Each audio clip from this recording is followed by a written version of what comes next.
So T.I. hit the yard and he was approached for a fight or something, right? Nah, see what happened was that, like I tell you, we in different securities, but the communication with the inmates is, you know what I'm saying, we got our way of communicating, and what happened was it was a incident, I guess. You know, when he first hit the yard, it was cool, and then when he came back, a lot of people was hating on him as far as because BET, I guess, had edited some stuff that he had said, and he made it seem like all people is in prison is crackheads and this and that. But he came back and said BET or whatever had edited it for purposes of whatever they was using the content for, and people in prison had took it the wrong way. So instead of the blacks, like, really got approaching the man because nobody would say it to his face, they gassed up this white dude to say it. So he called T.I. a rat, and T.I. called that out. See, one thing about the T.I. I know, like, and what I've been hearing, I ain't gonna say no, but what I've been hearing, as I see, he ain't ducking no wreck. He ain't ducking no wreck. He hitting the yard. He ain't ducking no wreck. So he met the dude out in the middle of the yard, but come to find out, this dude had the car for the Crips in the low in Arkansas. So I guess they met up in the middle of the yard or whatever, and you know, but the situation got rectified. You know what I'm saying? I guess without no violence or whatever, but they rectified the situation. But at the end of the day, the man told everybody else to stand back. I can deal with my own situation. You know what I'm saying? He had dudes from St. Louis behind him. You know what I'm saying? And other dudes that was behind him, he turned around and told them, man, I can handle my own situation. Y'all just stand back. So this T.I. on the yard ready to fight? This T.I. ready to fight. He ready to get out. He ready to get out. They knew he was a celebrity. Right, he ready to get out. He ready to get out. You feel what I'm saying? You got to respect that. But it go back to what I said. Because you can't say nothing that a person is a rat without producing the paperwork.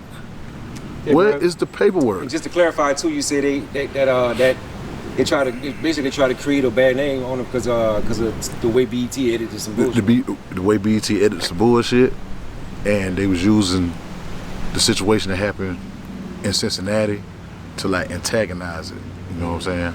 That's what I say about the manipulation part come in at, and this stuff in prison. These type of mind games you up against.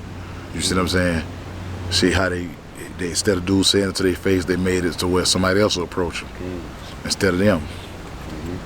You know what I'm saying? Instead of being a man and be like, hey T.I., I'm out of you for a second. And address the situation like, man, you said some stuff on BET, man, that kind of offended a lot of people. You know what I'm saying? It's the way you do everything. You know what I'm saying? It's even when a person is, you can be completely right, but the way you deliver the message makes you wrong, because I'm not even going to accept the information of what you're trying to give me or see your point of view because of the way you approach me.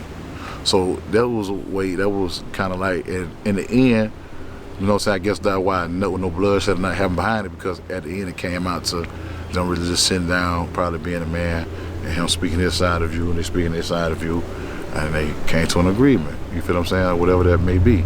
Or maybe that was, but my whole point and the moral of the story is the man was ready to stand up for himself and stand up for what he believed he wasn't. He was ready to defend himself. Out of line.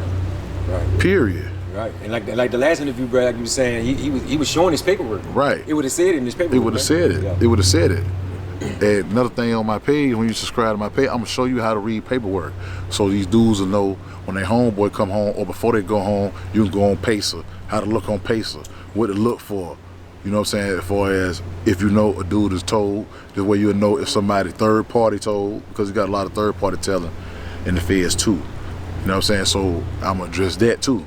You know what I'm saying? So, and show people that, you know, so they how to you kind of like defend yourself from the characters that you're around, or at least know the person that you're around, and you got the proper information going into the situation or the relationship that you're dealing with somebody that's been up under this. Because, you know, a lot of times, like, it's like being out here, you don't want to be around nobody and you don't know what's going on, and somebody do something to them and you standing right there with them, you can be victim of that.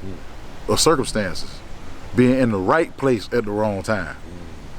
See, a lot of people say you're in the wrong place at the wrong time. Now, a lot of times you can be in the right place at the wrong time. I'm where I'm supposed to be. I'm at work, or I'm here. This is where I was supposed to be, and something bad happened.